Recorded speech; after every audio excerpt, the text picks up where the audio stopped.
Grand master Mallikarjun அன்பு வணக்கங்கள். ஏற்கனவே உங்களுக்கு ஔவையார் கூறிய அமுதமொழியிலேருந்து ஒரு 20 அமுதமொழிகளை உங்களுக்கு சொன்னேன். அது ரொம்ப ஈஸியாக இருந்தது இல்லை, அது கேட்குறதுக்கே. யதார்த்தத்தை எந்த காலத்துலேயும் எவ்வளோ அருமையாக சொல்லியிருக்காங்க இல்லையா. திருப்பி அடுத்த 20 நான் உங்களுக்கு சொல்கிறேன். இப்போது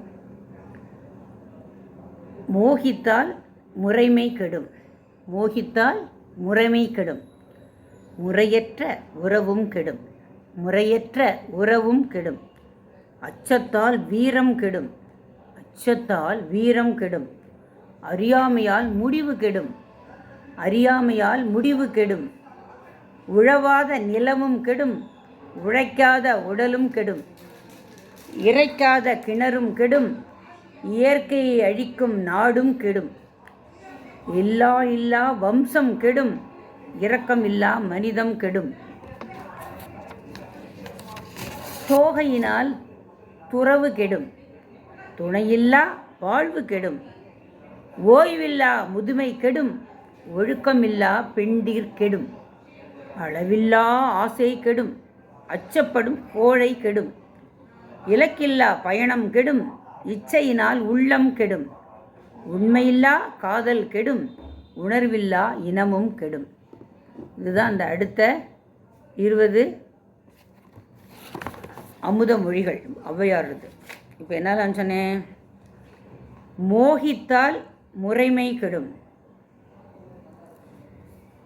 ஒருத்தர் மோகிக்கும்போது அந்த முறையே கெட்டு போய்டுறது. முறையற்ற உறவு, தகாத உறவுன்னு சொல்கிறாங்களே, அது மாதிரிலாம் சில சமயத்தில் நடக்கிறது. கள்ளக்காதலாம் அது இது அப்படிங்கிறாங்க. இப்படி என்னென்னவோ நடக்கிறது. உறவுக்குள்ளேயே சில தகாத உறவுகள்லாம் நடக்கிறது. இது மாதிரி முறையற்ற உறவு வச்சுட்டோம்னா அது கண்டிப்பாக தப்பு.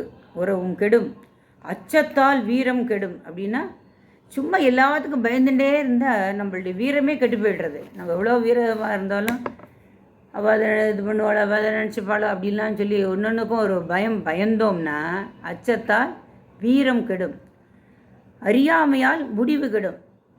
நம்ம ஒரு இதை பற்றி தெரிஞ்சுக்காமலேயே அப்படியே இருந்தோம்னாக்க அந்த செயலுடைய முடிவு கெடும். உழவாத நிலமும் கெடும். அந்த இந்த நிலத்தை அப்பப்போ உழுது பயிரிட்டால் தான் அந்த நிலம் நல்லாயிருக்கும். நம்ம சோம்பேறித்தனப்பட்டு அதை உழவாமலே இருந்துட்டோம்னு வச்சுக்கோ, அது தரிசு நிலமாக மாறிடும். அதனால் உழுவாத நிலமும் கெடும், உழைக்காத உடலும் கெடும். நம்ம உழைக்காமலே சும்மா எப்போதும் சோம்பேறியாக உட்காந்துருந்தோம்னாக்கா நம்ம உடலும் கெட்டு போயிடும். இறைக்காத கிணறும் கெடும். கிணத்துல தண்ணி இறைச்சிட்டே இருந்தால் தான் திருப்பி அது ஊறும். எவ்வளோ நம்ம இறைக்கிறோமோ அந்த தண்ணி ஊறும். அதனால் இறைக்காத கிணறு, இறைக்காமலே விட்டுட்டோம்னா அது அப்படியே நின்று போய் ஒன்றுத்துக்கும் உதவாமல் போயிடும். திருப்பி இறைச்சா கூட அது வராது. இயற்கை அழிக்கும் நாடும் கெடும். இப்போ நம்ம நிறைய இடங்களில் வயல்லலாம் கூட அழிச்சுட்டு அந்த இடத்துல வீடு கட்டுறோம். அதுக்கப்புறம் காட்டையும் அழிச்சுட்டு அந்த இடத்துலலாம் நம்ம கட்டடத்தை கட்டி எத்தனையோ ரிசார்ட்டு அது இதெல்லாம் கட்டுறாங்க பாரு. அந்த மாதிரி இயற்கையை அழித்தா நாடே கெட்டு போகும். சில சமயம் இந்த யானை வரக்கூடிய பாதையெல்லாம் கூட வழிமறைச்சி கட்டடம் கட்டுறாங்க, பெரிய இதெல்லாம் கட்டுறாங்க. அதெல்லாம் பண்ணினோம்னாக்க அந்த இயற்கையை அழித்தா நாடே கெட்டு போயிடும். இல்லா வம்சம் கெடும். மனைவி இல்லைன்னா அந்த வம்சம் வரத்துக்கே சான்ஸே இல்லை இல்லையா. இல்லா வம்சம் கெடும், இரக்கம் இல்லா மனிதம் கெடும். ஒருத்தன் இரக்கமே இல்லாதவனாக இருந்தால் அப்போ அவனை யாராவது மனுஷனாக மதிப்பாளா? மதிக்கவே மாட்டா. சே இவன் என்னடா ஒரு ஆள் கொஞ்சம் கூட ஈவிரக்கம் இல்லாமல் இருக்கான் அப்படின்னு நினைப்போமோ இல்லையா. அதில் இரக்கம் இல்லா மனிதம் கெடும். தோகையினால் துறவு கெடும், துணையில்லா வாழ்வு கெடும். துணை இல்லைன்னா அந்த வாழ்வு ரொம்ப கஷ்டமாக தானே இருக்குது. துணையில்லா வாழ்வு கெடும். ஓய்வில்லா முதுமை கெடும். முதுமையில் விடாமல் உழைச்சி சம்பாதிச்சாதான் வச்சு சொல்லிட்டு எப்போ பார் காலையிலேருந்து சாயங்காலம் வரைக்கும் உழைச்சிட்டே இருந்தால் முடியுமா? ஓய்வில்லா முதுமை கெடும், ஒழுக்கமில்லா பெண்டீர் கெடும். ஒரு மகளிருக்கு ஒழுக்கம் இல்லைனாக்கா அவளை யாருமே மதிக்கவே மாட்டா இல்லையா. ஒழுக்கமில்லா பெண்டீர் கெடும், அளவில்லா ஆசை கெடும். ஆசை இருக்க வேண்டியதான், ஆசை இல்லாமல் இருக்கக்கூடாது. ஆசை இல்லாமல் இருந்துட்டு அப்புறம் நம்ம ஒன்றுமே சாதிக்கணுங்கிற எண்ணமே வராது. அதனால் ஆசை இருக்கணும். ஆனால் அளவில்லாத ஆசை, ஐயோ அது வேணும் இது வேணும், அது மாதிரி கட்டிக்கணும், 1 லட்ச ரூபாய்க்கு புடவை வாங்கி காட்டணும், அது மாதிரிலாம் நினைக்கக்கூடாது. நமக்கு இவ்வளவு பெரிய பங்களா வேணும், அது இப்படிலாம் சொல்லி ரொம்பவும் ஆசைப்படக்கூடாது. அதாவது பேராசை பெருநஷ்டம் அப்படின்னு சொல்லி நம்ம கேள்விப்பட்டிருக்கோம். அதைத்தான் அளவில்லா ஆசை கெடும் அப்படின்னு நம்ம ஔவையார் சொல்லியிருக்காங்க. அச்சப்படும் கோழை கெடும். சும்மா இதுக்கெடுத்தாலும் பயந்துட்டே இருந்தால் அப்படியே இருந்தால் தான் நம்ம லைஃப்பில் முன்னேறவே முடியாது. அதனால அந்த மாதிரி அச்சப்படுறதுடைய கோழை கெடும். இலக்கில்லா பயணம் கெடும். நம்ம ஒரு இடத்துக்கு போகணும், ஒரு இலக்கை வச்சுட்டு நம்ம இது வரைக்கும் போயிட்டு வரணும். இந்த வாட்டி இப்போ திருநெல்வேலிக்கு போனேன், அப்போ இந்த மாதிரி கல்லடைக்குறிச்சி போனால் அங்கே உள்ள கோயில்கள்லாம் பார்க்கணும் அப்படின்னு சொல்லிட்டு